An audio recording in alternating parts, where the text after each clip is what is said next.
A morte é a única certeza que temos em nossa vida, já dizia uma frase popular e bem antiga. E quando olhamos para as Escrituras Sagradas, vemos que desde a criação do homem e após o seu pecado no Jardim do Éden, essa tem sido uma experiência provada por quase todos os homens sobre essa terra. Quase todos, porque houveram pessoas que não experimentaram a morte. Esses três personagens conseguiram ultrapassar o grande enigma da morte e foram levados até a presença do Senhor sem que sua carne tivesse voltado ao pó. Você consegue imaginar isso? Como uma pessoa pode ser levada ao céu sem passar pela morte? Será que isso ainda é possível nos dias de hoje? Por isso, nesse vídeo de hoje, embarcaremos em uma jornada fascinante para descobrir a história dos três homens na Bíblia que não morreram, explorando as razões por trás de sua imortalidade e os ensinamentos que suas histórias podem transmitir até os dias de hoje. Mas antes, não deixe de se inscrever no canal e ativar o sino das notificações para receber novos vídeos que vão esclarecer e compreender muitos pontos interessantes nas Escrituras. Como o plano de Deus para a salvação do ser humano é tão lindo e profundo, a ponto de transformar completamente a história de cada indivíduo. Vamos começar falando hoje de Enoque. Porém, antes de entrarmos na história desse personagem, é preciso que compreenda como surgiu a morte, porque hoje o ser humano morre. A Bíblia nos relata que Deus havia criado o ser humano e o colocado no jardim para desfrutar de toda a sua criação.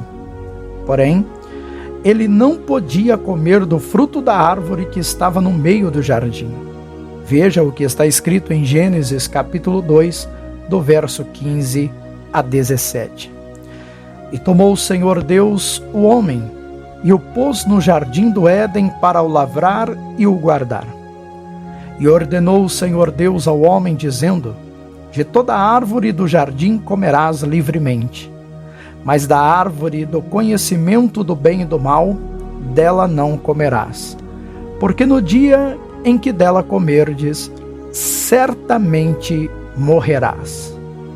Assim como você pode observar, a ordem de Deus era para que eles não comessem daquele fruto, e se viessem a comer, morreriam. E foi exatamente o que ocorreu com Adão e Eva. E como herdeiros desse pecado, todos os seres humanos herdaram também a morte, e por isso que todos morrem. No entanto, hoje veremos essas três pessoas que não enfrentaram a morte, e começaremos por Enoque. Enoque, o caminhante com Deus. Nossa viagem começa com Enoque, cuja história é contada no livro de Gênesis. Enoque era bisavô de Noé e o sétimo patriarca descendente de Adão. Enoque era conhecido por sua profunda conexão com Deus e sua vida justa. A Bíblia nos diz que Enoque andou com Deus e não apareceu mais porque Deus o havia levado. Gênesis capítulo 5. Vejam o que está escrito. E foram todos os dias de Enoque 365 anos. E andou Enoque com Deus, e não apareceu mais, porquanto Deus para si o tomou. Após 365 anos, Enoque foi levado ao céu de uma forma gloriosa, sem ter que enfrentar a morte.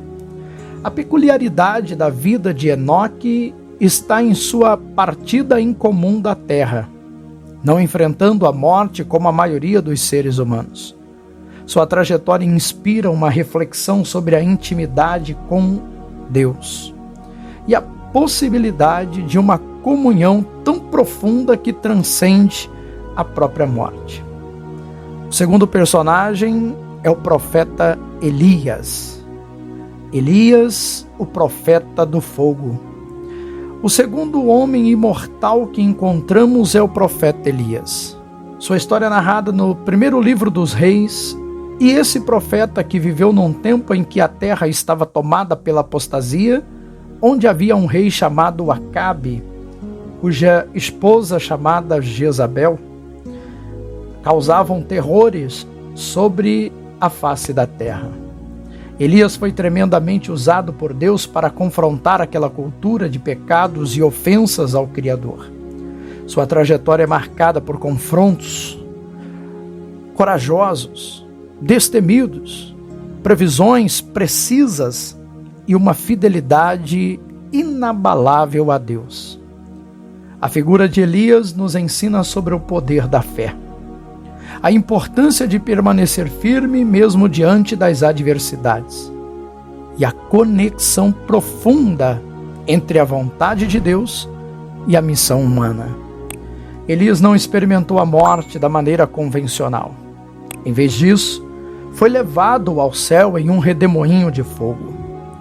Segundo o livro dos Reis, capítulo 2, verso 11, a Bíblia Sagrada deixa registrado esse momento.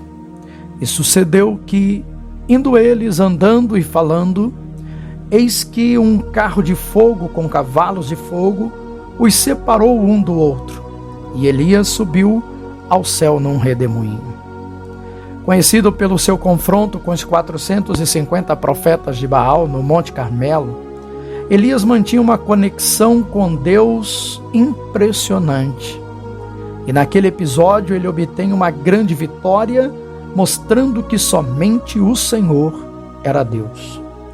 Elias passou por muitos momentos difíceis, mas em todos esses momentos Deus esteve com ele, nos mostrando que mesmo que você esteja em momentos difíceis, Deus está cuidando de você e nunca, jamais irá te abandonar. Por fim, chegamos ao terceiro homem que não viu a morte, que foi Melquisedeque. Melquisedeque, o rei e sacerdote. Mencionado no livro de Gênesis, capítulo 14, Melquisedeque era tanto rei de Salém quanto sacerdote do Deus Altíssimo. Sua história é misteriosa, pois não se registra seu nascimento ou morte nas Escrituras. A falta de informações claras nas Escrituras sobre esse personagem tem levado a muitas especulações, o que devemos sempre tomar muito cuidado para não começarmos a acreditar em qualquer coisa que disserem por aí. No entanto, é muito importante observar seu papel na história do cristianismo. Foi ele quem abençoou Abraão e é o prenúncio do sacerdócio eterno de Jesus Cristo. A figura enigmática de Melquisedeque nos leva a considerar a interconexão entre a realeza e a espiritualidade, bem como a maneira como os personagens aparentemente menores podem desempenhar papéis tão significativos no plano de Deus. À medida que exploramos as histórias de Enoque, Elias e Melquisedeque, somos confrontados com mistérios que transcendem o entendimento humano. Esses homens imortais nos lembram que a vida é complexa, repleta de propósitos divinos e de caminhos extraordinários. Suas histórias inspiram a busca por uma conexão mais profunda com Deus, a coragem de enfrentar desafios com fé e a uma compreensão de que a vida eterna pode assumir formas inesperadas. Que as lições desses homens continuem a nos guiar em nossa própria jornada espiritual e nos inspirem a explorar as maravilhas dos mistérios de Deus.